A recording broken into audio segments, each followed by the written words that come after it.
Praise the lord. మరొకసారి మీ అందరికీ నా వందనాలు. మరొకసారి ఈ ప్రోగ్రాంకి స్వాగతం. మరి గడిచిన ఎపిసోడ్స్ మీరు చూసారని అనుకుంటా ఉన్నాను. మరి దాంట్లో ఏమైనా మీకు ప్రశ్నలు ఉన్నా, ఏదైనా డౌట్స్ ఉన్నా మీరు మళ్ళీ నాకు కాల్ చేసి అడగచ్చు, లేదా మీరు అక్కడ బాక్స్లో మీరు మెన్షన్ చేసినా కూడా సరిపోతుంది.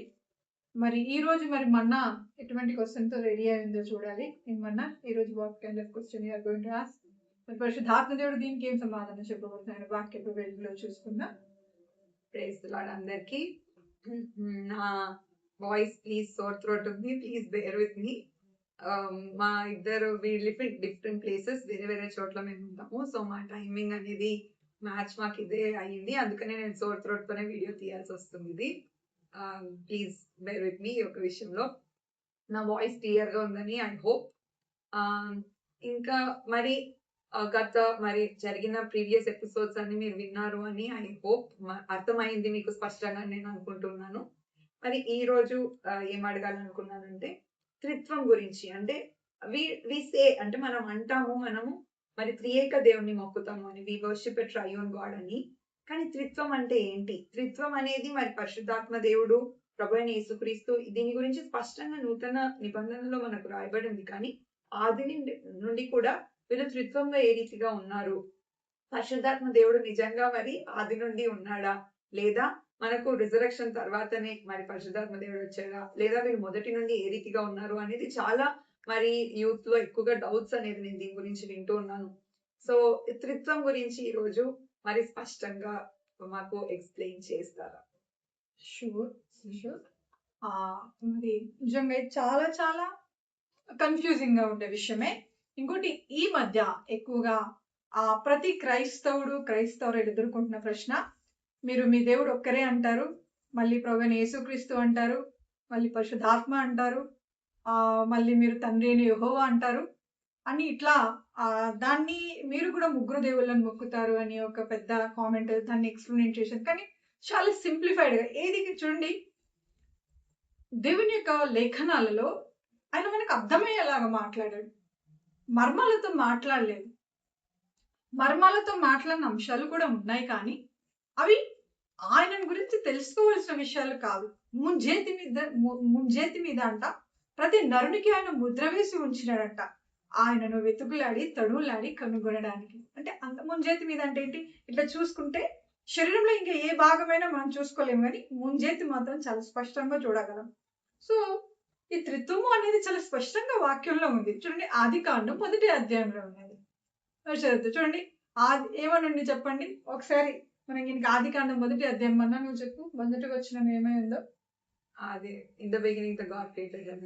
ఆది యందు దేవుడు భూమి ఆకాశములను సృజించెను, దేవుని ఆత్మ అగాధ జలముల మీద అల్లాడుచుండెను, ఆయన వెలుగు కమ్మని పలకగా ఆ ప్రకారం ఆయన. చూడండి, అక్కడే తెలిసిపోతుంది. ఆది యందు దేవుడు భూమి ఆకాశములను సృజించినాడంట, ఆయన ఆత్మ ఆ అగాధ జలాల పైన కమ్ముకొని ఉండిందంట, ఆయన పలికిన వెంటనే అంట చూడండి ఆ ప్రకారం అయ్యిందంట. అంటే ఇది మనకు 1 తెస్సలోనియలో మనం చూసుకోవచ్చు. 5వ అధ్యాయంలో మనకి ఇది ఉంటది. మరి స్పిరిట్, సోల్ అండ్ బాడీ అనేది మనకు అక్కడి కనిపిస్తుంది. మనకంటే ఏంటి? ఆ స్పిరిట్ అంటే ఆత్మ, సోల్ అంటే ప్రాణము, ఆ తర్వాత బాడీ అంటే శరీరం అనేది మనకు అర్థమవుతుంది. అందుకే చూడండి, దేవుడు అంట మనిషిని తన పోలికలో సృజించినాడు అని రాయబడి ఉంది. మరి ఇంకెవరిని కూడా ఆయన సృష్టిలో సృజించలేదు. ఈవెన్ ఏంజల్స్ ఆల్సో ఆయన పోలికలు సృజించబడలేదు. అంటే మనకి అర్థమయ్యేది ఏంటి? చూడండి, మీకు ఇంకా మంచిగా అర్థం అవ్వాలి అంటే త్రిత్వం గురించి మనం చూసుకోవచ్చు. ఇప్పుడు నేను మీతో మాట్లాడుతూ ఉన్నా.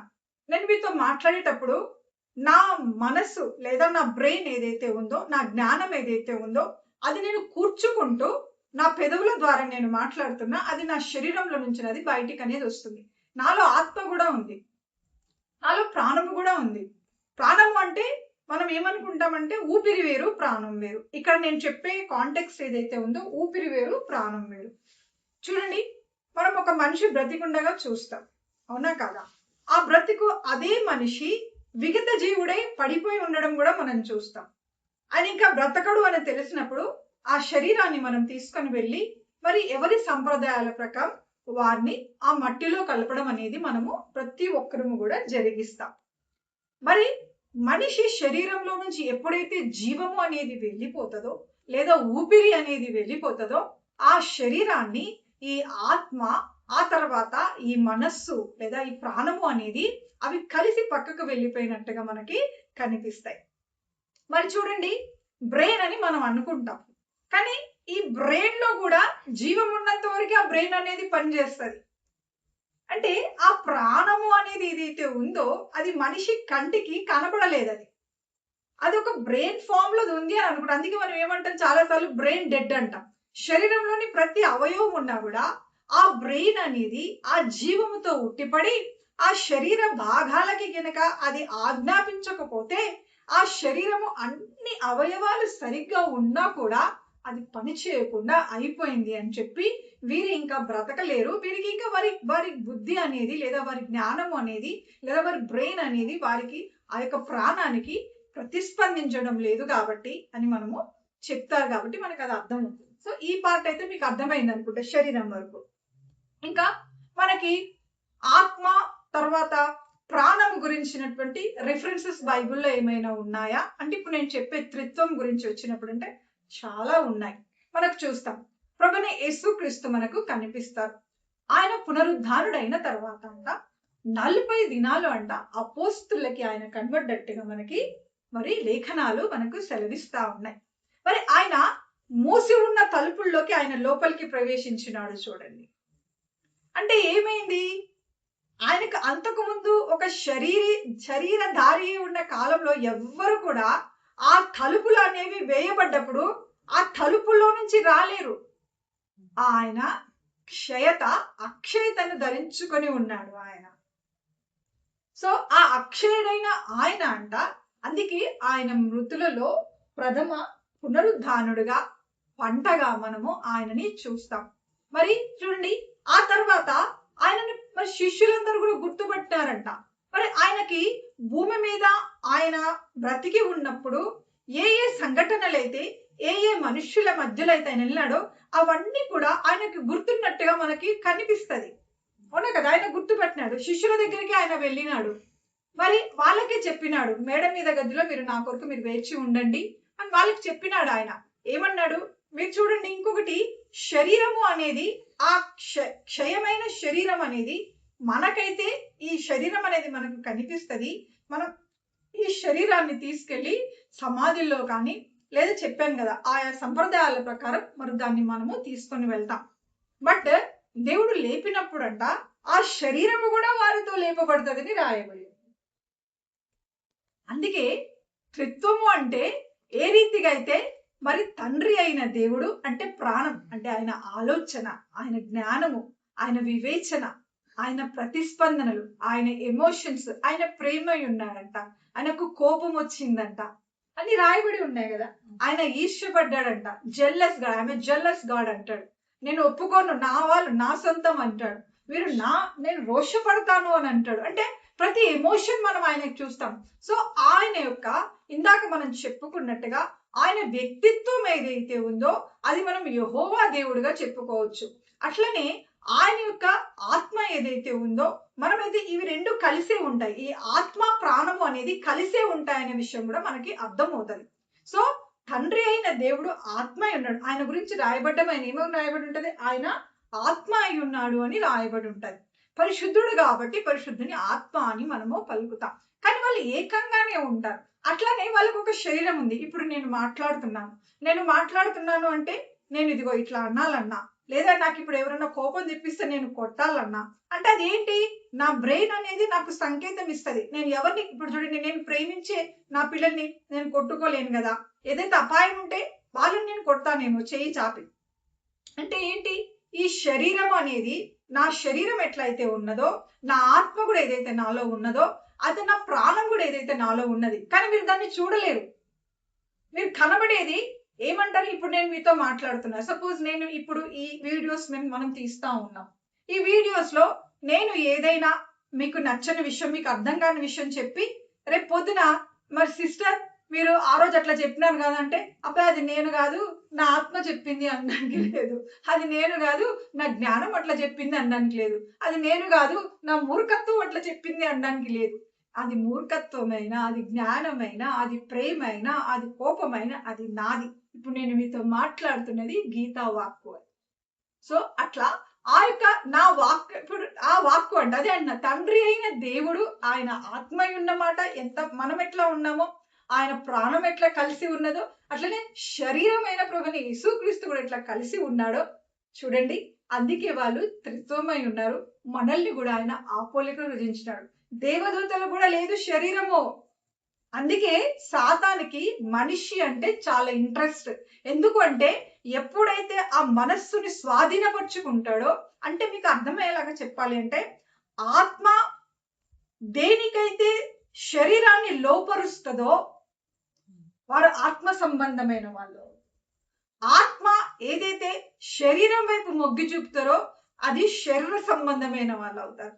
అయితే ఈ ఆత్మ సంబంధమైన విషయాల గురించి మొగ్గు చూపాలన్నా, ఈ ఆత్మ మరి శరీర సంబంధమైన విషయాలన్నా మొగ్గు చూపాలన్నా, ఈ ప్రాణము అనేది చాలా మేజర్ రోల్ అనేది ఇంపాక్ట్ అవుతుంది.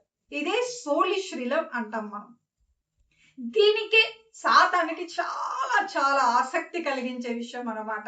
ఈ ఈ ఈ బాడీ తనకి చాలా ఇష్టమైనదిగా తనకి ఉన్నట్టుగా మనము చూస్తాం. అందుకే ఎప్పుడైతే ఈ శరీర విషయంలో, అందుకనే చూడండి చాలా మంది అప్పుడు వస్తుంది టెలిపోర్టేషన్ అంటాం. ఇప్పుడు మనకు లేఖనాల్లో కూడా రాయబడి ఉన్నది ఆ విషయం.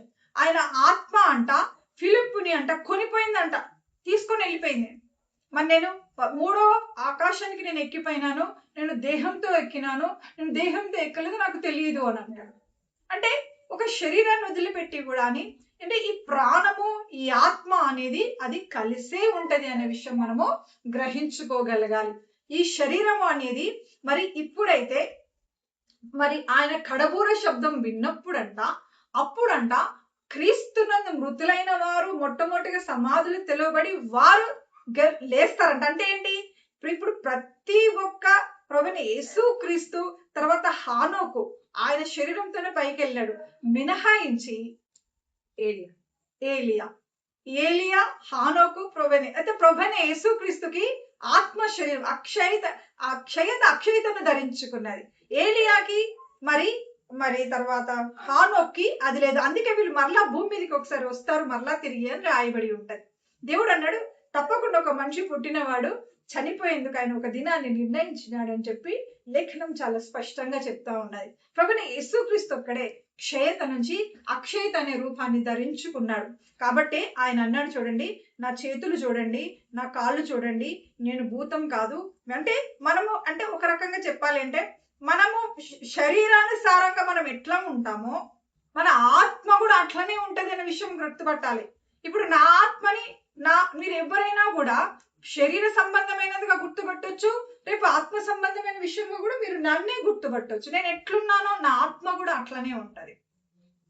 నేను భూమి మీద ఎటువంటి శరీర సంబంధమైనటువంటి రుగ్మతులతో అంటే ఏమంటారు, చేయి లేకపోయినా ఉన్నా, కాలు లేకుండా పోయి ఏదన్నా అట్లా ఉన్నా, అట్లా ఉన్నప్పుడు నా ఆత్మ కూడా అట్లనే ఉంటది. కాకపోతే శరీర సంబంధమైనటువంటి అడ్డు అనేది ఉండదు, అంటే లిమిటేషన్స్ అనేది ఉండదు. ఇప్పుడు నాకు భూమి మీద నా చెయ్యి ఇట్లా ఉన్నది అనుకోండి, చెయ్యి పడిపోయింది అనుకోండి, నేను ఈ చెయ్యి వాడలేను. కానీ ఆత్మ సంబంధంగా నా చెయ్యి ఇట్లా ఉన్నా కూడా నేను ఆ చెయ్యిని అక్కడ నేను పని చేయించగలను.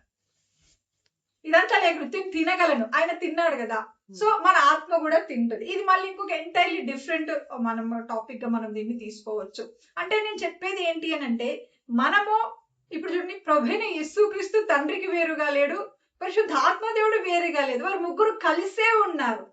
ఎట్లయితే నేను కలిసి ఉన్నానో, ఎట్లయితే మీరు కలిసి ఉన్నారో, మన్నా ఆత్మ, మన్నా దేహం, మన్నా ప్రాణం ఎట్లయితే కలిసి ఉందో, నా ప్రాణం, నా దేహం, మరి నా ఆత్మ ఎట్లయితే కలిసి ఉందో, తండ్రి అయిన దేవుడు కూడా ఆయన దేవుడు, తండ్రి అయిన దేవుడు, పరిశుద్ధాత్మ దేవుడు. అందుకే ప్రభువైన యేసుక్రీస్తు కూడా దేవుడే, ఆయన వేరుగా కాదు. దయచేసి ఆయన దేవుడు కాదు అని మాత్రం అనకండి, ఒక దినం తప్పక లెక్క చెప్పాల్సి ఉంటది. సో నీకు అర్థమైంది అనుకుంటా. త్రిత్వము అంటే ప్రత్యేక మనల్ని మనం చూసుకుంటే చాలు. మనం ఆయన అందుకే ఆయన పోలికలో స్త్రీని గాను పురుషుని గాను ఇంకేం మళ్ళీ ఇంకొక టాపిక్ మళ్ళీ ఎప్పుడైనా చెప్పుకుందాం. ఆయన సృజించినాడంట.